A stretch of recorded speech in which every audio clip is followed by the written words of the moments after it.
大家好，我是武夷张鹏。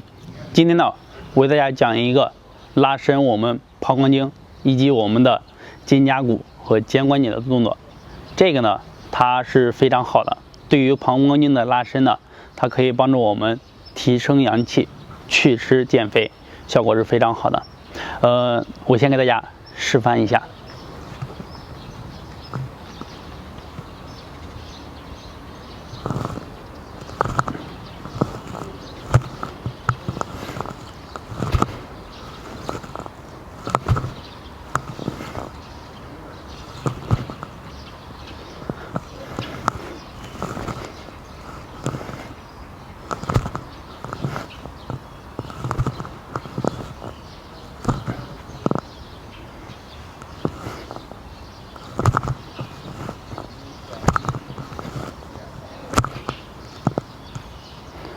好，这个动作呢，我刚刚给大家做了，是非常的简单，但是呢，你前期做起来是非常不容易。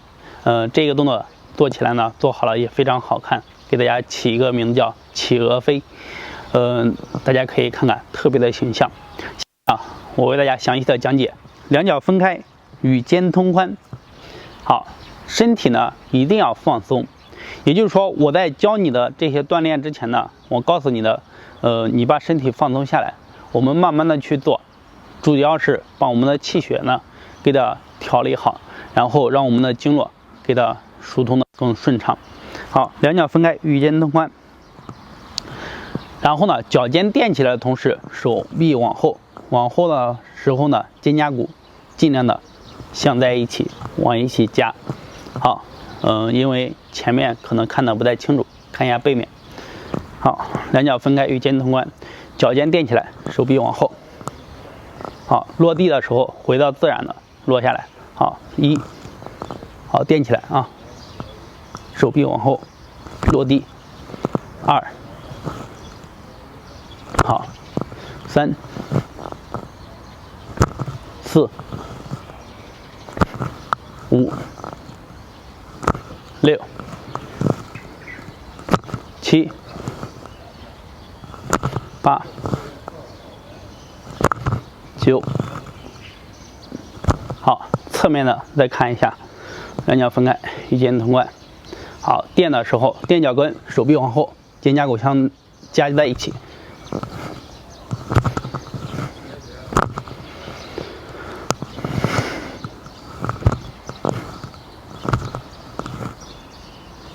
好，每天呢练习49次。刚开始呢，你肯定是做不到的，你可能练个10次来次，你的小腿肌肉就会发酸，可能整个人呢，就感觉有点累，要循序渐进。尤其是我们的身体不太好，想要通过锻炼把身体调理好的，或者是把我们的身体越来越强壮的，一定要慢慢的循序渐进的练习，一点一点的把身体去改变。安全呢还是要放在第一位的。好，这个动作就讲到这里，拉伸我们的膀胱经，增加肾气，祛湿减肥，效果是非常好的。如果对养生运动还有什么疑问，可以在下方评论留言和我进行交流，谢谢。